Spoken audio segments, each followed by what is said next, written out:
नारायण नारायण। आज हम पढ़ रहे हैं श्री रामचरितमानस उत्तरकांड, सोपान 7, नवान परायण 9, मास परायण 30।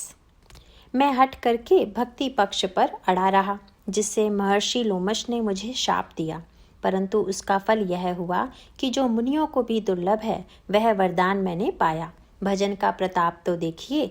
जो भक्ति की ऐसी महिमा जानकर भी उसे छोड़ देते हैं और केवल ज्ञान के लिए श्रम साधन करते हैं, वे मूर्ख घर पर खड़ी हुई कामधेनु को छोड़कर दूध के लिए मदार के पेड़ को खोजते फिरते हैं।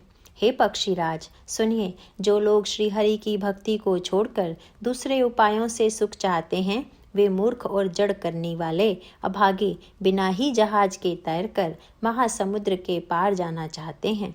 शिव जी कहते हैं, हे भवानी, भुशुंडी के वचन सुनकर गरुड़ जी हर्षित होकर कोमल वाणी से बोले, हे प्रभु, आपके प्रसाद से मेरे हृदय में अब संदेह, शोक, मोह और भ्रम कुछ भी नहीं रह गया। मैंने आपकी कृपा से श्री रामचंद्र जी के पवित्र गुण समूहों को सुना और शांति प्राप्त की। हे प्रभु, अब मैं आपसे एक बात और पूछता हूँ। हे कृपा सागर, मुझे समझा कर कहिए। संत मुनि वेद और पुराण यह कहते हैं कि ज्ञान के समान दुर्लभ कुछ भी नहीं है। हे गोसाई, वही ज्ञान मुनि ने आपसे कहा, परंतु आपने भक्ति के समान उसका आदर नहीं किया। हे कृपा के धाम, हे प्रभु, ज्ञान और भक्ति में कितना अंतर है, यह सब मुझसे कहिए। गरुड़ जी के वचन सुनकर सुजान काकभुशुंडी जी ने सुख माना और आदर के साथ कहा, भक्ति और ज्ञान में कुछ भी भेद नहीं है, दोनों ही संसार से उत्पन्न कलेशों को हर लेते हैं। हे नाथ मुनीश्वर, इनमें कुछ अंतर बतलाते हैं। हे पक्षी श्रेष्ठ, उसे सावधान होकर सुनिए। हे हरिवाहन, सुनिए, ज्ञान, वैराग्य, योग, विज्ञान, ये सब पुरुष हैं। पुरुष का प्रताप सब प्रकार से प्रबल होता है। अबला माया स्वाभाविक ही निर्बल और जाति जन्म से ही जड़ मूर्ख होती है, परंतु जो वैराग्यवान और धीर बुद्धि पुरुष हैं, वही स्त्री को त्याग कर सकते हैं। न कि वे कामी पुरुष जो विषयों के वश में हैं, उनके गुलाम हैं और श्री रघुवीर के चरणों से विमुख हैं। वे ज्ञान के भंडार मुनि भी मृग नयनी युवती स्त्री के चंद्रमुख को देखकर विवश उसके अधीन हो जाते हैं। हे गरुड़ जी, साक्षात भगवान विष्णु की माया ही स्त्री रूप से प्रकट है। यहाँ मैं कुछ पक्षपात नहीं रखता, वेद पुराण और संतों का मत सिद्धांत ही कहता हूँ। हे गरुड़ जी, साक्षात भगवान विष्णु की माया ही स्त्री रूप से प्रकट है। यहाँ मैं कुछ पक्षपात नहीं रखता, वेद पुराण और संतों का मत ही कहता हूँ। हे गरुड़ जी, यह अनुपम विलक्षण रीति है कि एक स्त्री के रूप पर दूसरी स्त्री मोहित नहीं होती। आप सुनिए, माया और भक्ति ये दोनों ही स्त्री वर्ग की हैं, यह सब कोई जानते हैं। फिर श्री रघुवीर को भक्ति प्यारी है, माया बेचारी तो निश्चय ही नाचने वाली नटनी मात्र है। श्री रघुनाथ जी भक्ति के विशेष अनुकूल रहते हैं, इसी से माया उससे अत्यंत डरती है। जिसके हृदय में उपमा रहित और उपाधि रहित विशुद्ध राम भक्ति सदा बिना किसी बाधा रोक टोक के बसती है, उसे देखकर माया सकुचा जाती है। उस पर वह अपनी प्रभुता कुछ भी नहीं चला सकती, कुछ भी नहीं कर सकती। ऐसा विचार कर ही जो विज्ञानी मुनि हैं, वे भी सब सुखों की खान भक्ति की ही याचना करते हैं। श्री रघुनाथ जी का यह रहस्य गुप्त मर्म जल्दी कोई भी नहीं जान पाता। श्री रघुनाथ जी की कृपा से जो इसे जान जाता है, उसे स्वप्न में भी मोह नहीं होता। हे सुचतुर गरुड़ जी, ज्ञान और भक्ति का और भी भेद सुनिए, जिसके सुनने से श्री राम जी के चरणों में सदा अविच्छिन्न एक तार प्रेम हो जाता है। हे तात, यह अकथनीय कहानी सुनिए, यह समझते ही बनती है, कहीं नहीं जा सकती। जीव ईश्वर का अंश है, अतएव वह अविनाशी, चेतन, निर्मल और स्वभाव से ही सुख की राशि है। हे गुसाई, वह माया के वशीभूत होकर तोते और वानर की भांति अपने आप ही बंध गया। इस प्रकार जड़ और चेतन में ग्रंथि पड़ गई। यद्यपि वह ग्रंथि मिथ्या ही है, तथापि उसके छूटने में कठिनता है। तभी से जीव संसारी जन्मने मरने वाला हो गया। अब न तो गांठ छूटती है और न वह सुखी होता है। वेदों और पुराणों ने बहुत से उपाय बतलाए हैं, पर वह ग्रंथि छूटती नहीं, वरन अधिकाधिक उलझती ही जाती है। जीव के हृदय में अज्ञान रूपी अंधकार विशेष रूप से छा रहा है। इससे गांठ देख ही नहीं पड़ती, छूटे तो कैसे। जब कभी ईश्वर ऐसा संयोग, जैसा आगे कहा जाता है, उपस्थित कर देते हैं, तब भी कदाचित ही वह ग्रंथि छूट पाती है। श्री हरि की कृपा से यदि सात्विकी श्रद्धा रूपी सुंदर गौ हृदय रूपी घर में आकर बस जाए, असंख्यों जप तप व्रत यम और नियम आदि शुभ धर्म और आचार आचरण जो श्रुतियों ने कहे हैं, उन्हीं धर्म आचार रूपी हरे तृणों को जब वह गौ चरे और आस्तिक भाव रूपी छोटे बछड़े को पाकर वह पिन्हावे। निवृत्ति नोई है, अर्थात सांसारिक विषयों से और प्रपंच से हटना गौ के दूहते समय पिछले पैर बांधने की रस्सी है। विश्वास दूध दूहने का बर्तन है। निर्मल निष्पाप मन जो स्वयं अपना दास है, अपने वश में है, दूहने वाला अहीर है।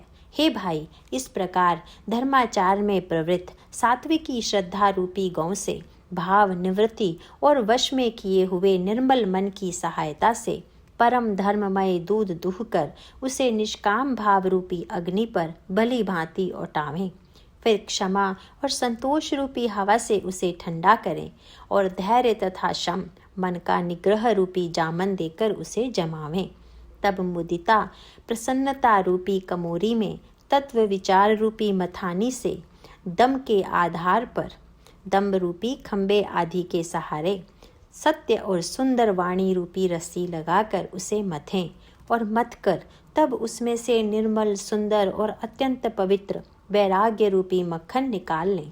तब योग रूपी अग्नि प्रकट करके उसमें समस्त शुभाशुभ कर्म रूपी ईंधन लगा दें। सब कर्मों को योग रूपी अग्नि में भस्म कर दें। जब वैराग्य रूपी मक्खन का ममता रूपी मल जल जाए, तब बचे हुए ज्ञान रूपी घी को निश्चयात्मिका बुद्धि से ठंडा करें। तब विज्ञान रूपिणी बुद्धि उस ज्ञान रूपी निर्मल घी को पाकर उससे चित्त रूपी दिए को भरकर समता की दीवट बनाकर उस पर दृढ़ता पूर्वक जमा कर रखें। जागृत स्वप्न और सुषुप्ति तीनों अवस्थाएं और सत्व रज और तम तीनों गुण रूपी कपास से तुर्यावस्था रूपी रुई को निकालकर और फिर उसे संवार कर उसकी सुंदर कड़ी बत्ती बनावें। इस प्रकार तेज की राशि विज्ञानमय दीपक को जलावें, जिसके समीप जाते ही मद आदि सब पतंगे जल जाएं। सो अहम अस्मि, वह ब्रह्म मैं हूँ। यह जो अखंड तैल धारावत कभी न टूटने वाली वृत्ति है, वही उस ज्ञान दीपक की परम प्रचंड दीप शिखा है। इस प्रकार जब आत्मानुभव के सुख का सुंदर प्रकाश फैलता है, तब संसार के मूल भेद रूपी भ्रम का नाश हो जाता है और महान बलवती अविद्या के परिवार मोह आदि का अपार अंधकार मिट जाता है। तब वही विज्ञान रूपिणी बुद्धि आत्मानुभव रूप प्रकाश को पाकर हृदय रूपी घर में बैठकर उस जड़ चेतन की गांठ को खोलती है। यदि वह विज्ञान रूपिणी बुद्धि उस गांठ को खोलने पावे, तब यह जीव कृतार्थ हो। परंतु हे पक्षीराज गरुड़ जी, गांठ खोलते हुए जानकर माया फिर अनेकों विघ्न करती है। हे भाई, वह बहुत सी रिद्धि सिद्धियों को भेजती है जो आकर बुद्धि को लोभ दिखाती हैं, और वे रिद्धि सिद्धियां कला बल और छल करके समीप जाती हैं और आंचल की वायु से उस ज्ञान रूपी दीपक को बुझा देती हैं। यदि बुद्धि बहुत ही सयानी हुई तो वह उन रिद्धि सिद्धियों को अहित कर समझकर उनकी ओर ताकती नहीं। इस प्रकार यदि माया के विघ्नों से बुद्धि को बाधा न हुई तो फिर देवता उपाधि करते हैं। इंद्रियों के द्वार हृदय रूपी घर के अनेकों झरोखे हैं। वहाँ प्रत्येक झरोखे पर देवता अड्डा जमा कर बैठे हैं। ज्यों ही वे विषय रूपी हवा को आते देखते हैं, त्यों ही हठपूर्वक किवाड़ खोल देते हैं। ज्यों ही वह तेज हवा हृदय रूपी घर में जाती है, त्यों ही वह विज्ञान रूपी दीपक बुझ जाता है। गांठ भी नहीं छूटी और वह आत्मानुभव रूपी प्रकाश भी मिट गया। विषय रूपी हवा से बुद्धि व्याकुल हो गई, सारा किया कराया चौपट हो गया। इंद्रियों और उनके देवताओं को ज्ञान स्वाभाविक ही नहीं सुहाता, क्योंकि उनकी विषय भोगों में सदा ही प्रीति रहती है और बुद्धि को भी विषय रूपी हवा ने बावली बना दिया। तब फिर दोबारा उस ज्ञान दीपक को उसी प्रकार कौन जलावे। इस प्रकार ज्ञान दीपक के बुझ जाने पर तब फिर जीव अनेकों प्रकार से संस्कृति के क्लेश पाता है। हे पक्षीराज, हरि की माया अत्यंत दुस्तर है, वह सहज ही में तरी नहीं जा सकती। ज्ञान कहने समझाने में कठिन है, समझने में कठिन है और साधने में भी कठिन है।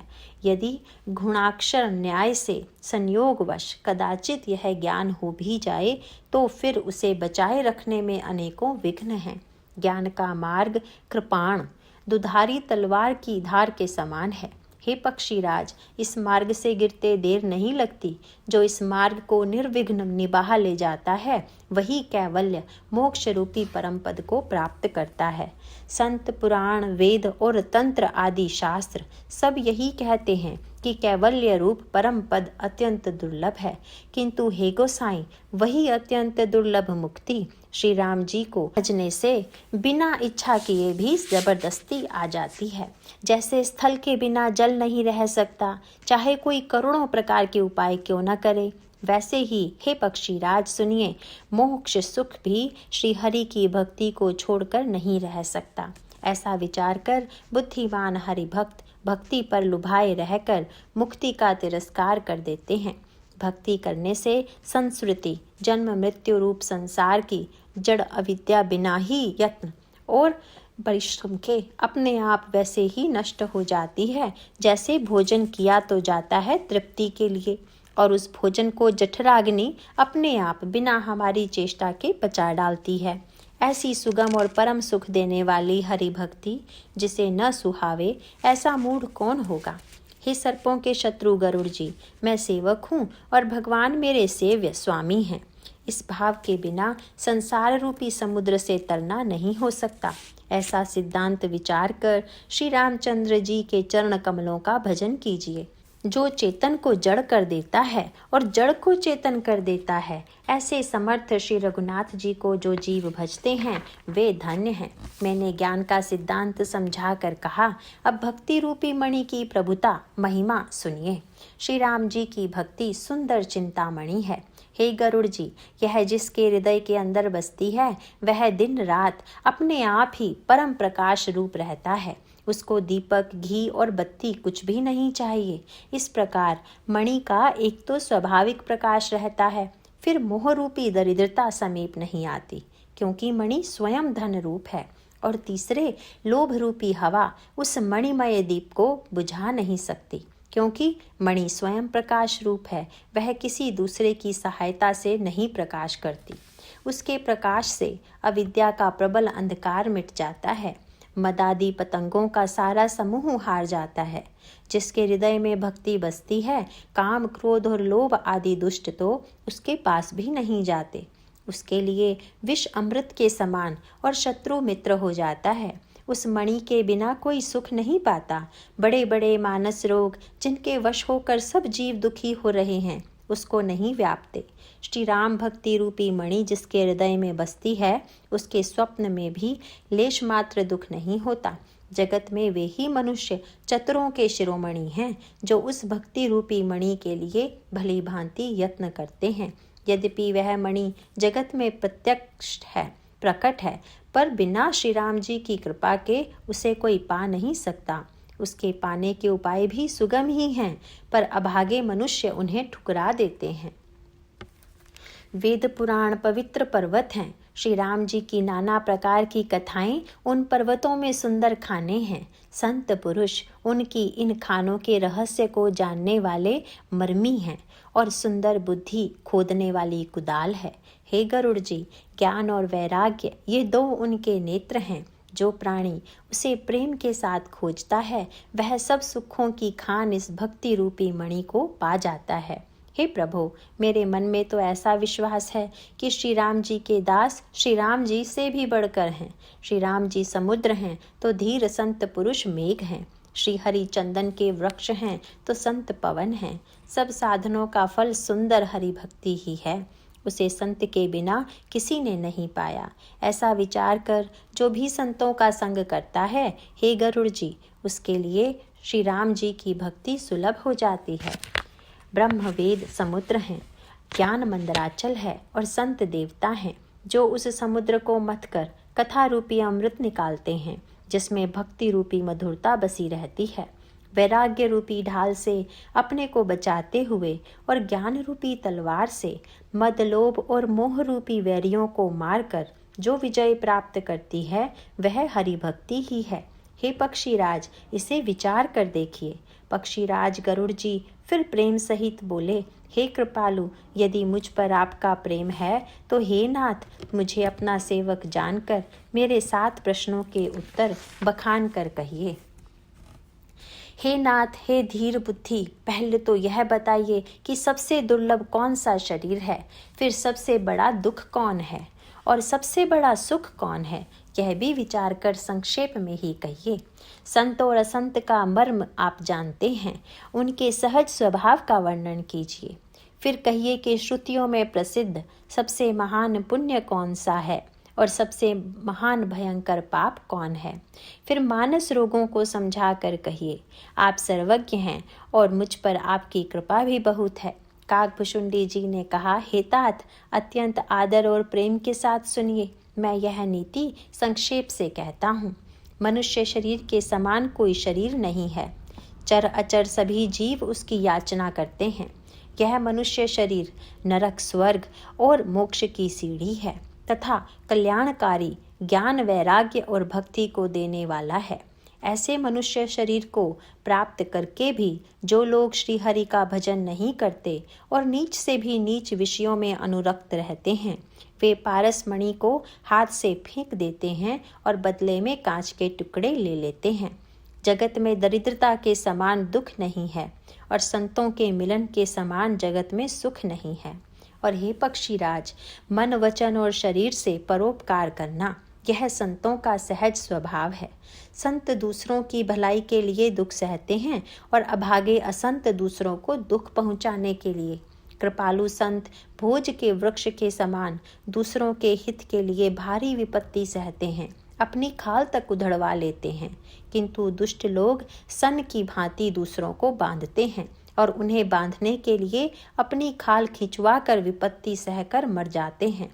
हे सर्पों के शत्रु गरुड़ जी, सुनिए, दुष्ट बिना किसी स्वार्थ के सांप और चूहे के समान अकारण ही दूसरों पर अपकार करते हैं।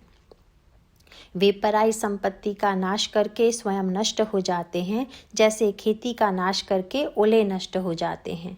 दुष्ट का अभ्युदय उन्नति, प्रसिद्ध अधम ग्रह केतु के उदय की भांति जगत के दुख के लिए ही होता है और संतों का अभ्युदय सदा ही सुखकर होता है, जैसे चंद्रमा और सूर्य का उदय विश्व भर के लिए सुखदायक है।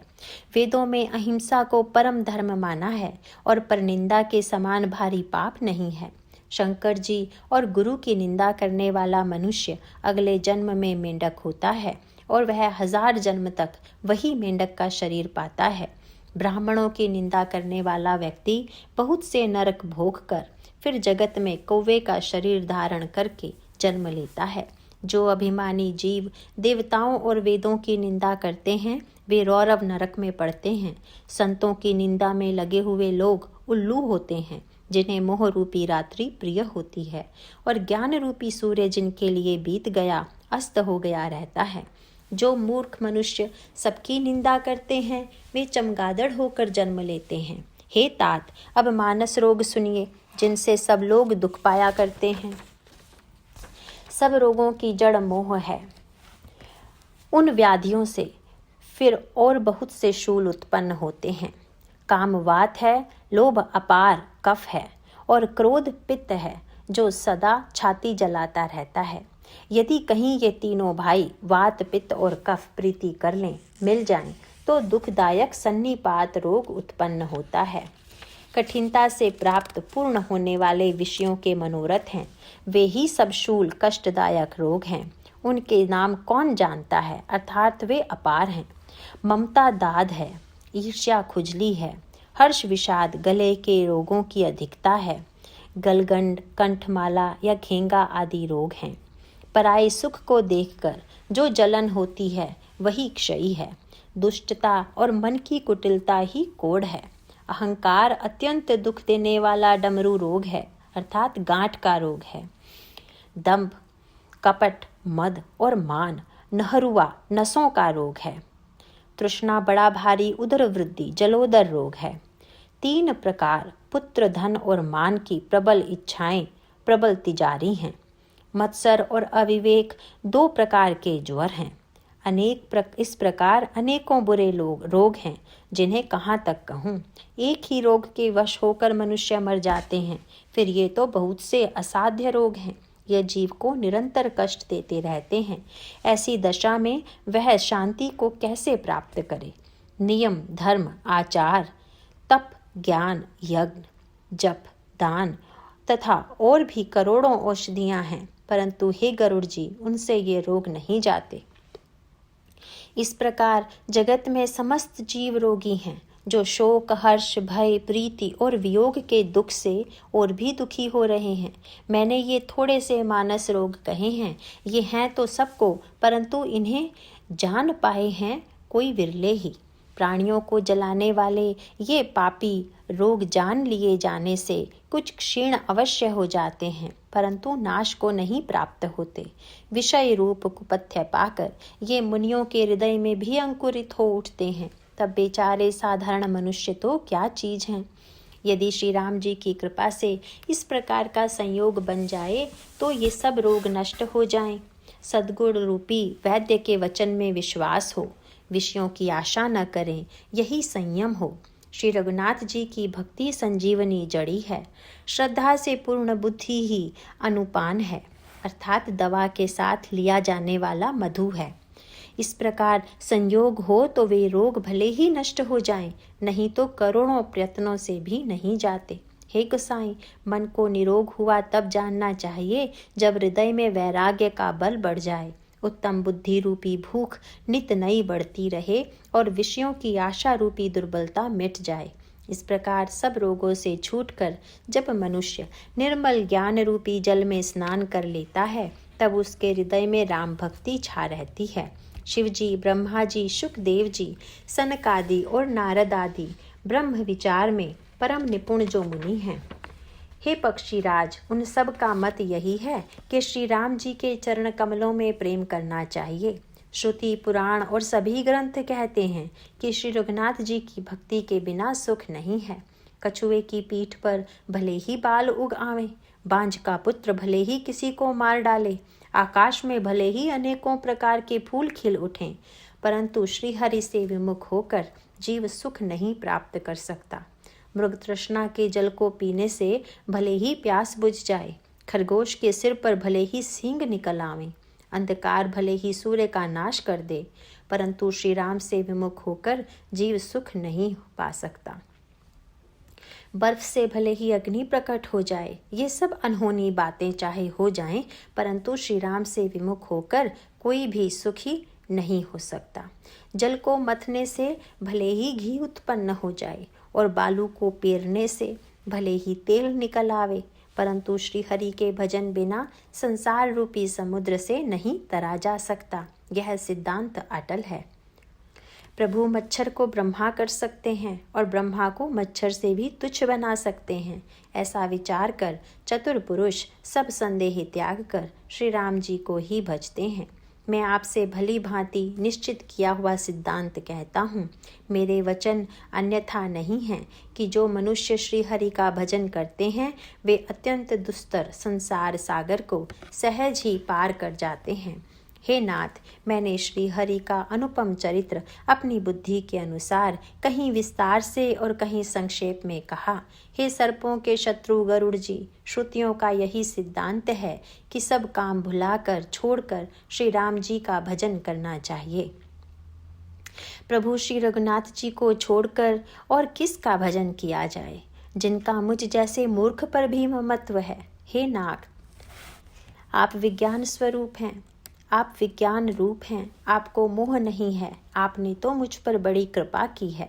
जो आपने मुझसे शुकदेव जी, सनकादि और शिवजी के मन को प्रिय लगने वाली अति पवित्र राम कथा पूछी, संसार में घड़ी भर का अथवा पल भर का एक बार का भी सत्संग दुर्लभ है। हे गरुड़ जी, अपने हृदय में विचार कर देखिए, क्या मैं भी श्री राम जी के भजन का अधिकारी हूँ?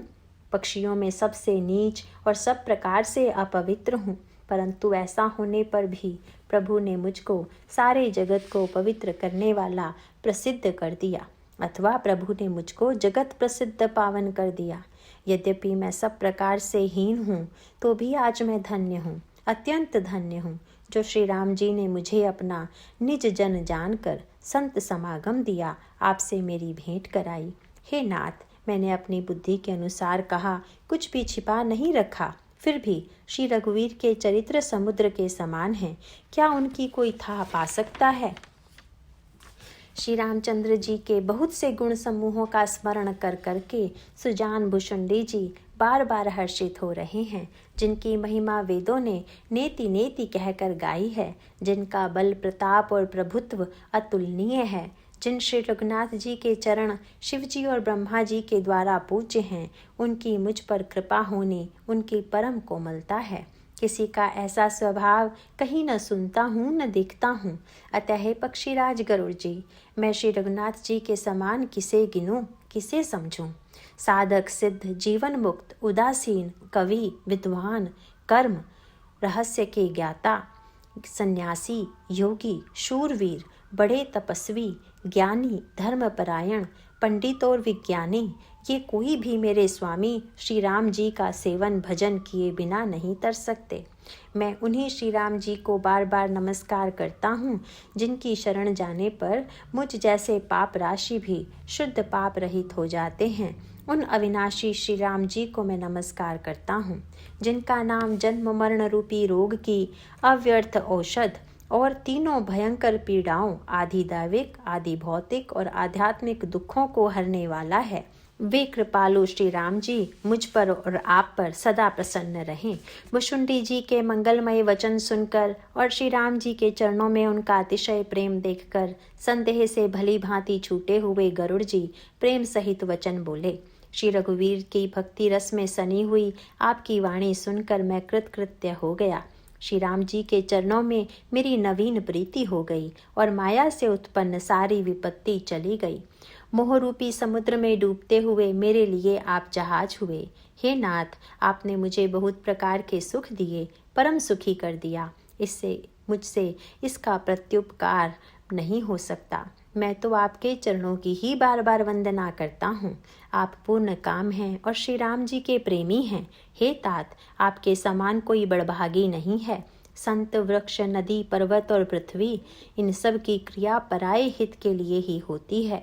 संतों का हृदय मक्खन के समान होता है, ऐसा कवियों ने कहा है, परंतु उन्होंने कहना नहीं जाना, क्योंकि मक्खन तो अपने को ताप मिलने से पिघलता है और परम पवित्र संत दूसरों के दुख से पिघल जाते हैं। मेरा जीवन और जन्म सफल हो गया। आपकी कृपा से सब संदेह चला गया। मुझे सदा अपना दास ही जानिएगा। शिवजी कहते हैं, हे उमा, पक्षी श्रेष्ठ गरुड़ जी बार बार ऐसा कह रहे हैं।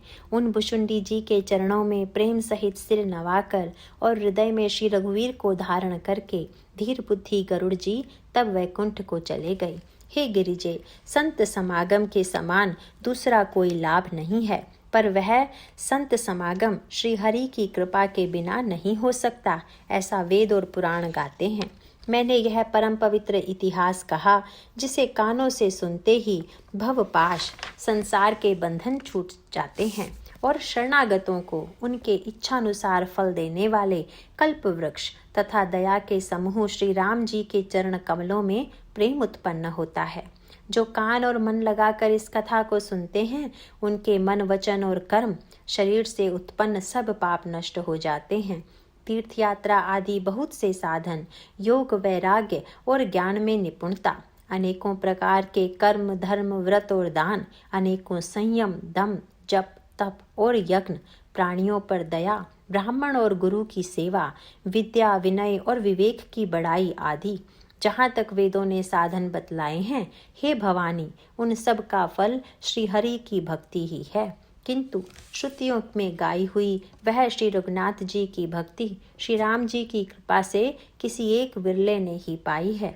किंतु जो मनुष्य विश्वास मानकर यह कथा निरंतर सुनते हैं, वे बिना ही परिश्रम उस मुनि दुर्लभ हरि भक्ति को प्राप्त कर लेते हैं। जिसका मन श्री राम जी के चरणों में अनुरक्त है, वही सर्वज्ञ सब कुछ जानने वाला है, वही गुणी है, वही ज्ञानी है, वही पृथ्वी का भूषण पंडित और दानी है, वही धर्मपरायण है और वही कुल का रक्षक है। जो छल छोड़कर श्री रघुवीर का भजन करता है, वही नीति में निपुण है, वही परम बुद्धिमान है, उसी ने वेदों के सिद्धांत को भली भांति जाना है, वही कवि, वही विद्वान तथा वही रणधीर है। वही देश धन्य है जहाँ गंगा जी हैं, वह स्त्री धन्य है जो पातिव्रत धर्म का पालन करती है, वह राजा धन्य है जो न्याय करता है, और वह ब्राह्मण धन्य है जो अपने धर्म से नहीं डिगता। वह धन धन्य है जिसकी पहली गति होती है, जो दान देने में व्यय होता है। वही बुद्धि धन्य और परिपक्व है जो पुण्य में लगी हुई है। वही घड़ी धन्य है जब सत्संग हो, और वही जन्म धन्य है जिसमें ब्राह्मण की अखंड भक्ति हो। धन की 3 गतियां होती हैं, दान, भोग और नाश। दान उत्तम है, भोग मध्यम है और नाश नीच गति है। जो पुरुष न देता है न भोगता है, उसके धन की तीसरी गति होती है। हे उमा सुनो, वह कुल धन्य है, संसार भर के लिए पूज्य है और परम पवित्र है, जिसमें श्री रघुवीर परायण अनन्य राम भक्त विनम्र पुरुष उत्पन्न हो। मैंने अपनी बुद्धि के अनुसार यह कथा कही, यद्यपि पहले इसको छिपा कर रखा था। जब तुम्हारे मन में प्रेम की अधिकता देखी, तब मैंने श्री रघुनाथ जी की यह कथा तुमको सुनाई। यह कथा उनसे न कहनी चाहिए जो शठ हों, धूर्त हों, हठी स्वभाव के हों और श्री हरि की लीला को मन लगाकर न सुनते हों। लोभी, क्रोधी और कामी को, जो चराचर के स्वामी श्री राम जी को नहीं भजते, यह कथा नहीं कहनी चाहिए।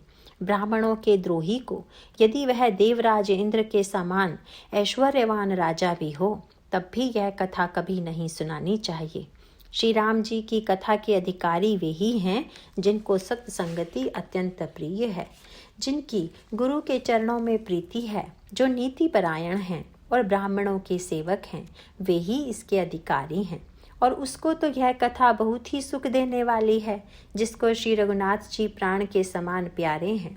जो श्री राम जी के चरणों में प्रेम चाहता हो या मोक्ष पद चाहता हो, वह इस कथा रूपी अमृत को प्रेम पूर्वक अपने कान रूपी दोने से पिए।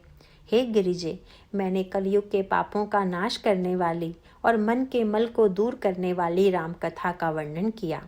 यह राम कथा समश्रुति जन्म मरण रूपी रोग के नाश के लिए संजीवनी जड़ी है। वेद और विद्वान पुरुष ऐसा कहते हैं। इसमें 7 सुंदर सीढ़ियां हैं जो श्री रघुनाथ जी की भक्ति को प्राप्त करने के मार्ग हैं। जिस पर श्री हरि की अत्यंत कृपा होती है, वही इस मार्ग पर पैर रखता है। जो कपट छोड़कर यह कथा गाते हैं, वे मनुष्य अपनी मनकामना की सिद्धि पा लेते हैं। जो इसे कहते, सुनते और अनुमोदन करते हैं, वे संसार रूपी समुद्र को गौ के खुर से बने हुए गड्ढे की भांति पार कर जाते हैं। याज्ञवल्क्य जी कहते हैं, सब कथा सुनकर श्री पार्वती जी के हृदय को बहुत ही प्रिय लगी। वे सुंदर वाणी बोली, स्वामी की कृपा से मेरा संदेह जाता रहा और श्री राम जी के चरणों में नवीन प्रेम उत्पन्न हो गया। हे विश्वनाथ, आपकी कृपा से अब मैं कृतार्थ हो गई। मुझ में दृढ़ राम भक्ति उत्पन्न हो गई और मेरे संपूर्ण क्लेश बीत गए, नष्ट हो गए। शंभु उमा का यह कल्याणकारी संवाद सुख उत्पन्न करने वाला और शोक का नाश करने वाला है, जन्म मरण का अंत करने वाला, संदेहों का नाश करने वाला, भक्तों को आनंद देने वाला और संत पुरुषों को प्रिय है। जगत में जो जितने भी रामोपासक हैं, उनको तो इस राम कथा के समान कुछ भी प्रिय नहीं है। श्री रघुनाथ जी की कृपा से मैंने यह सुंदर और पवित्र करने वाला चरित्र अपनी बुद्धि के अनुसार गाया है। तुलसीदास जी कहते हैं, इस कलिकाल में योग, यज्ञ, जप, तप, व्रत और पूजन आदि कोई दूसरा साधन नहीं है। बस श्री राम जी का ही स्मरण करना, श्री राम जी का ही गुण गाना और निरंतर श्री राम जी के ही गुण समूहों को सुनना चाहिए। पतितों को पवित्र करना जिनका महान पाना है। ऐसा कवि, देव, संत और पुराण गाते हैं। रे मन, कुटिलता त्याग कर उन्हीं को भज। श्री राम को भजने से किसने परम गति नहीं पाई। अरे मूर्ख मन, सुन, पतितों को भी पावन करने वाले श्री राम को भजकर किसने परम गति नहीं पाई। गणिका, अजामिल, व्याध, गीध, गज आदि बहुत से दुष्टों को उन्होंने तार दिया। आभीर, यवन, किरात, खस, चांडाल आदि जो अत्यंत पाप रूप ही हैं, वे भी केवल एक बार जिनका नाम लेकर पवित्र हो जाते हैं, उन श्री राम जी को मैं नमस्कार करता हूँ। जो मनुष्य रघुवंश के भूषण श्री राम जी का यह चरित्र कहते हैं, सुनते हैं और गाते हैं, वे कलयुग के पाप और मन के मैल को धोकर बिना ही परिश्रम श्री राम जी के परम धाम को चले जाते हैं। अधिक क्या, जो मनुष्य 5-7 चौपाइयों को भी मनोहर जानकर अथवा रामायण की चौपाइयों को श्रेष्ठ पंच, कर्तव्य अकर्तव्य का सच्चा निर्णायक जानकर उनको हृदय में धारण कर लेता है, उसके भी 5 प्रकार की अविद्याओं से उत्पन्न विकारों को श्री राम जी हरण कर लेते हैं। अर्थात सारे रामचरित्र की तो बात ही क्या है, जो 5-7 चौपाइयों को भी समझकर उनका अर्थ हृदय में धारण कर लेते हैं, उनके भी अविद्या जनित सारे क्लेश श्री रामचंद्र जी हर लेते हैं।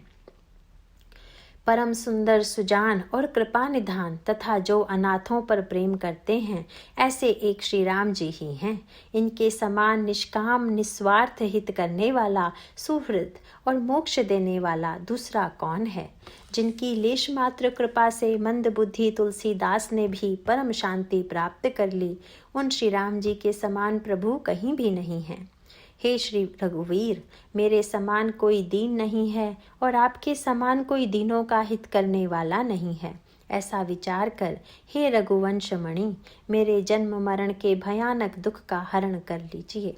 जैसे कामी को स्त्री प्रिय लगती है और लोभी को जैसे धन प्यारा लगता है, वैसे ही हे रघुनाथ जी, हे राम जी, आप निरंतर मुझे प्रिय लगिए। श्रेष्ठ कवि भगवान श्री शंकर जी ने पहले जिस दुर्गम मानस रामायण की श्री राम जी के चरण कमलों में नित्य निरंतर भक्ति प्राप्त होने के लिए रचना की थी, उस मानस रामायण को श्री रघुनाथ जी के नाम में निरत मानकर अपने अंतःकरण के अंधकार को मिटाने के लिए तुलसीदास ने इस मानस के रूप में भाषाबद्ध किया। यह श्री रामचरितमानस पुण्य रूप, पापों का हरण करने वाला, सदा कल्याणकारी, विज्ञान और भक्ति को देने वाला, माया मोह और मल का नाश करने वाला, परम निर्मल प्रेम रूपी जल से परिपूर्ण तथा मंगलमय है। जो मनुष्य भक्ति पूर्वक इस मान सरोवर में गोता लगाते हैं, वे संसार रूपी सूर्य की अति प्रचंड किरणों से नहीं जलते। मास परायण 30वां विश्राम, नवान परायण 9वां विश्राम। कलयुग के समस्त पापों का नाश करने वाले श्री रामचरितमानस का यह 7वां सोपान समाप्त हुआ। उत्तरकांड समाप्त। नारायण नारायण।